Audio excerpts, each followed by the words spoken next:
ராஜேஷ், உங்களை நம்பி நான் எல்லாம் மீறி பழகிட்டேன். சீக்கிரம் நம்ம கல்யாணத்துக்கு ஏற்பாடு பண்ணுங்க. மல்லிகா, நான் சொன்ன சொல்லு தவற மாட்டேன். இன்னும் 1 மாசத்துல உன் கல்யாணம்.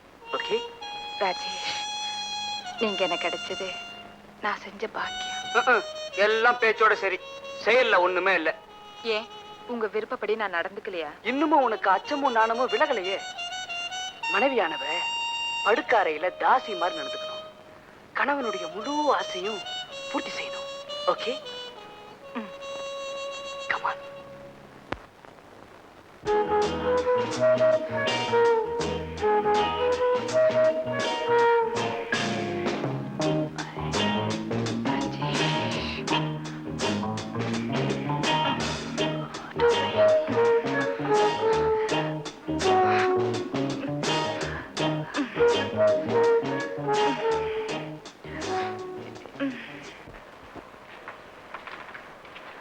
சார், சார், யார் வேணும் உங்களுக்கு? யார் இருக்காருங்களா? இல்லையே, வெளியே போயிருக்காரு. நீங்க யாரு? நான் விநாயகா சங்கீத சபா செக்ரட்டரி. அப்படிங்களா? வாங்க வாங்க வாங்க வாங்க வாங்க.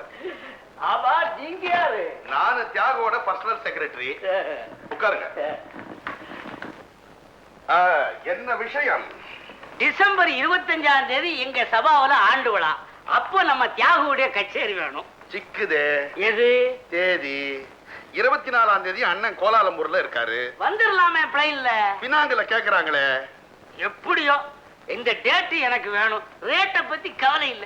இப்ப நாங்க ஆர்கெஸ்ட்ராவோட சேர்த்து 15,000 ரூபாய் வாங்குறோம். என்னது 10,000 ரூபாய் கொடுத்ததானே ஆஞ்சநேய சங்கீத சபா சொன்னாங்க.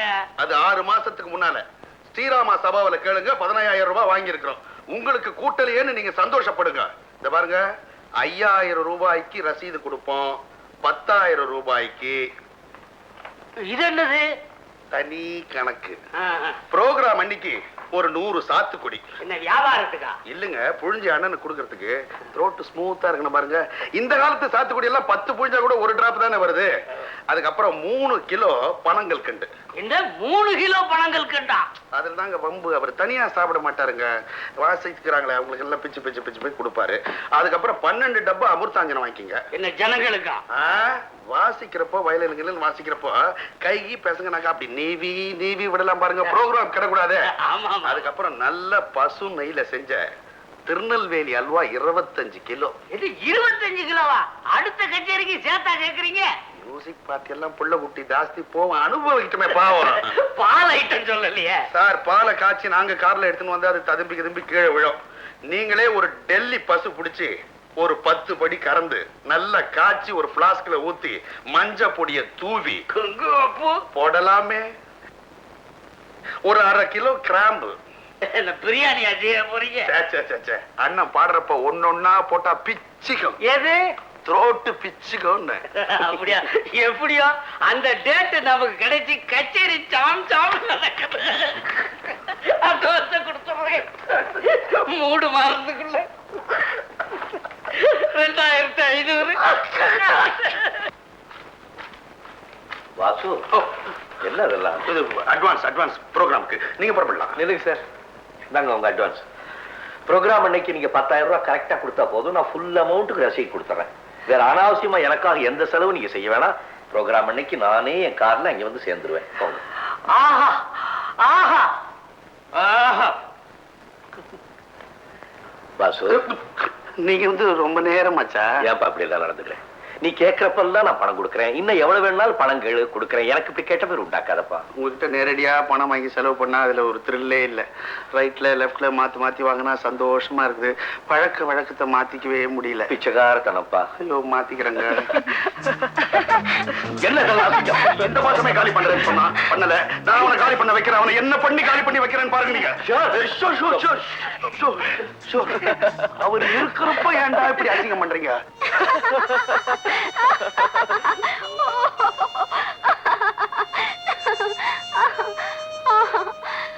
ராஜேஷ், எனக்கு ஒரு சின்ன சந்தேகம். என்ன?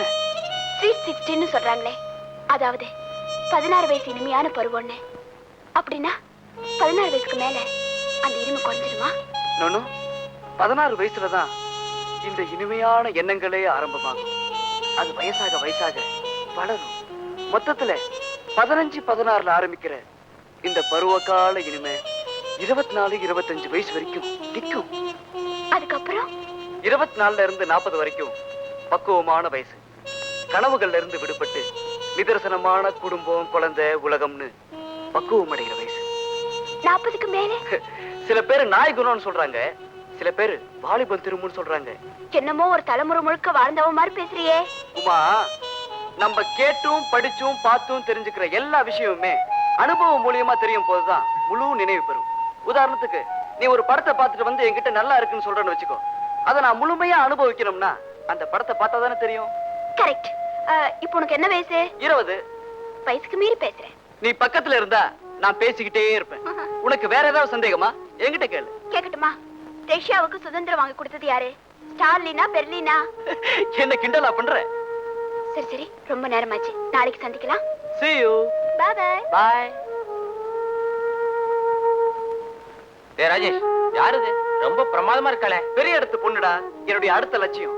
ஐ திங்க் இது என்னுடைய 25வது கேஸ், வெள்ளி விழா, சில்வர் ஜூப்ளி. இந்த விஷயத்துல நீ ரொம்ப கொடுத்து வச்சுவண்டா. ஒரு திட்டம் போட்டீன்னா அதை நிறைவேற்றி காட்டிடுறியே. கை நிறைய பணம், கவர்ச்சியான உருவம், கனிவான பேச்சு, காரியம் ஆற வரைக்கும் பொறுமையா காத்துக்கிட்டு இருக்கிற புத்திசாலித்தனம், இது எல்லாமே ஒருத்தங்கிட்ட இருந்தா எதை வேணாலும் சாதிக்கலாம். இந்த விஷயத்துல தேங்க்ஸ். ஹாய் உமா. ஹாய். கதறி போட்டில நீ ஃபர்ஸ்ட் வந்ததுக்கு கங்க்ராச்சுலேஷன். தேங்க்ஸ். நீ ரொம்ப புத்திசாலிடி.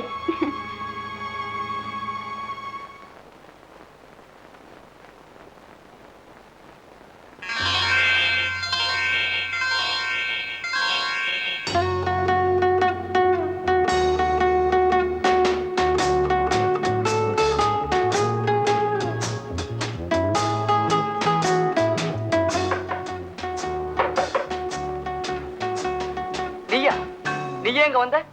ராஜேஷ், நான் ரொம்ப ஆபத்தான நிலையில இருக்கேன். ஆபத்தா? என்ன? நான் உங்க குழந்தைக்கு தாயாக போறேன். உடனே நம்ம கல்யாணத்துக்கு ஏற்பாடு பண்ணுங்க. முட்டாள், சத்தம் போடாத. இது பாரு மல்லிகா, இதெல்லாம் லைஃப்ல சகஜம். என் எஸ்டேட்ல ஒர்க் பண்ற ஒரு கிளார்க்க உனக்கு மாப்பிளையா பார்த்து வச்சிருக்கேன். ராஜேஷ், சத்தம் போடாத. நானே செலவு பண்ணி உனக்கு கல்யாணம் பண்ணி வைக்கிறேன். அப்புறம் நீ அப்படி இப்படின்னு சத்தம் போட்டு சண்டை போட்டுக்கிட்டு இருந்த உமானம் தான் போகும். இது அக்கிரமம். இல்ல, கெட்டிக்காரன் சந்தர்ப்பங்களை பயன்படுத்திக்கிறான், முட்டாள் சந்தர்ப்பத்துக்கு பலியாயிடுறான். நீயும் தந்திரமா நடந்துகிட்ட, நான் சொல்றபடி கல்யாணம் நடக்கும். ஓகே? மனசை தளர விடாம தைரியமா வீட்டுக்கு போ.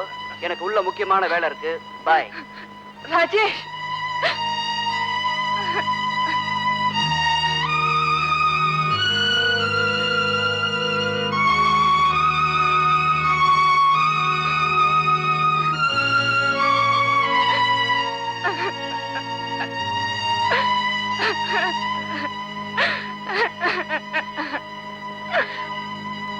வாசு, என்னங்க இது என்ன அநியாயம்?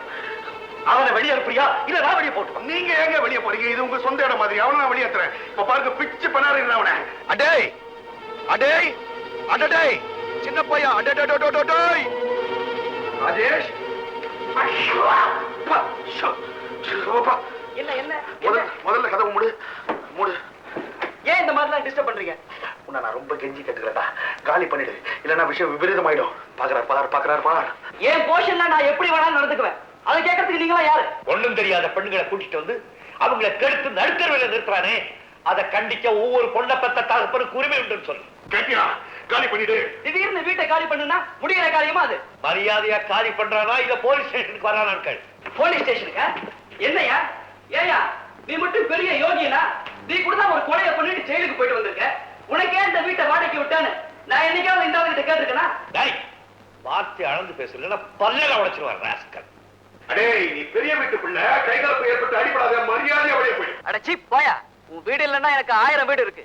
ரகனே ரகனே, வா போலாம். மிஸ்டர் தியாகராஜன், என்ன அவமானப்படுத்துறவங்களை பழிக்கு பழி வாங்கல. என் பேர் ராஜேஷ் இல்ல. யா, கார் அனுப்புற, சாமான் அனுப்பியா? அடே அடே